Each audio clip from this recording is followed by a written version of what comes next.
Cela semble impossible jusqu'à ce que ce soit fait.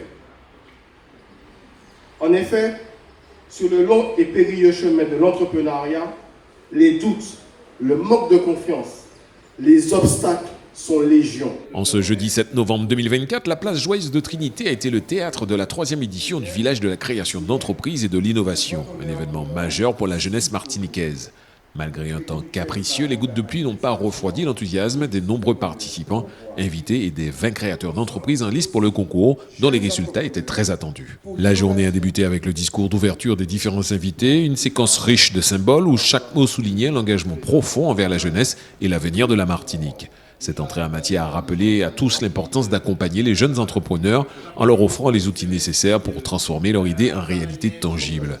Chaque intervenant a mis un point d'honneur à encourager l'audace et l'innovation, des valeurs que ce village défend avec ferveur. C'est indispensable d'aider les jeunes. Nous avons nous-mêmes été jeunes, donc il faut aider les jeunes pour qu'ils puissent s'insérer dans le tissu professionnel et assurer leur avenir. Pour les jeunes, il ne faut pas, lâcher ses efforts, il faut sans cesse les renouveler. Il y a de nouvelles générations qui arrivent chaque année et il faut pouvoir les accompagner, les orienter. On est super satisfait de savoir effectivement qu'aujourd'hui, on a une relève au niveau de la jeunesse qui investit et qui donne de son temps, de son talent pour pouvoir créer des entreprises en Martinique. On est super fiers de ça. Aujourd'hui, plus que jamais, nous sommes convaincus que l'entrepreneuriat est un formidable levier pour l'épanouissement personnel. C'est un événement extraordinaire, vraiment c'est le rendez-vous à ne pas manquer pour cette jeunesse qui souhaite créer son entreprise, vraiment des partenaires de qualité, des informations qui sont distillées de qualité. Ce n'est que de la fierté. Et d'ailleurs, on ne peut passer outre que nos jeunes. C'est eux, demain, qui vont nous remplacer et on doit tout faire aujourd'hui pour leur permettre justement de nous remplacer. Au-delà d'être une banque, le Crédit Mutuel est une entreprise à mission.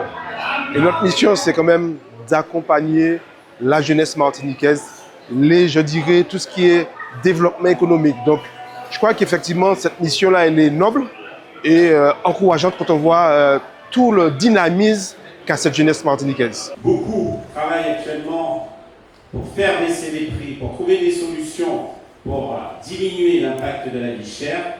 Et la meilleure façon, de lutter aussi contre la vie chère, c'est d'avoir des revenus, d'avoir un travail, d'avoir un salaire correct. Et l'artisanat peut vous proposer des revenus sur le territoire. Le moment tant attendu est arrivé lorsque les lauréats du concours ont été annoncés. Sous les regards brillants des jeunes et des familles réunies, le directeur de la mission locale Laure Durobert a tenu à adresser un message sincère aux participants non primés, les encourageant à persévérer dans leurs projets malgré le verdict du concours.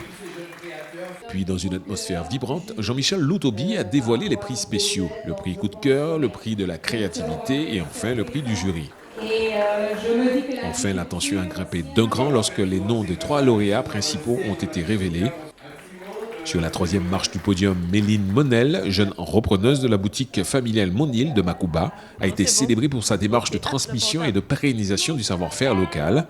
À la 2e place, Florian Franco, représenté par sa mère, a été applaudi pour son engagement prometteur. Et enfin, la grande gagnante, Andrea Jorit-Sébastien, a été acclamée, incarnant à elle seule la vision d'une Martinique ambitieuse et tournée vers l'avenir. Beaucoup d'émotions, ça me permet de voir que mon projet a de la crédibilité auprès du jury, auprès de personnages importants en Martinique. Je suis fière de mon fils, de pouvoir préparer, de faire tout ce qu'il a à faire. De pouvoir aller dans ce domaine-là. Ça fait plaisir, ça me motive parce que ça va me permettre justement d'avoir davantage de fonds pour développer l'entreprise. Donc pour moi, c'est une réussite et puis un pas en avant. Malgré les caprices du climat et les défis de l'organisation, cette 3e édition a largement tenu ses promesses, confirmant le potentiel de la jeunesse martiniquaise. En voyant ces jeunes enthousiastes et résolus à construire un avenir durable pour leur île, le directeur de la mission locale Nord ne peut qu'exprimer sa satisfaction. C'est vrai que cette 3e édition nous a réservé de très très belles surprises.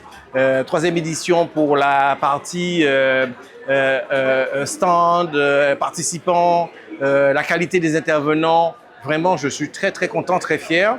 Et puis, nous avons cette année la 2e édition du concours à la création d'entreprise avec les 20 jeunes qui ont participé à ce concours. Et nous avons eu un temps fort extraordinaire parce qu'on a pu mettre en valeur, mettre en lumière ces jeunes. On les a récompensés parce que ce n'est pas rien de créer une entreprise. Donc on a vraiment des jeunes talents. Le village de la création d'entreprises et de l'innovation a été un succès retentissant avec une participation record qui témoigne de l'intérêt grandissant pour l'entrepreneuriat au sein de la jeunesse martiniquaise.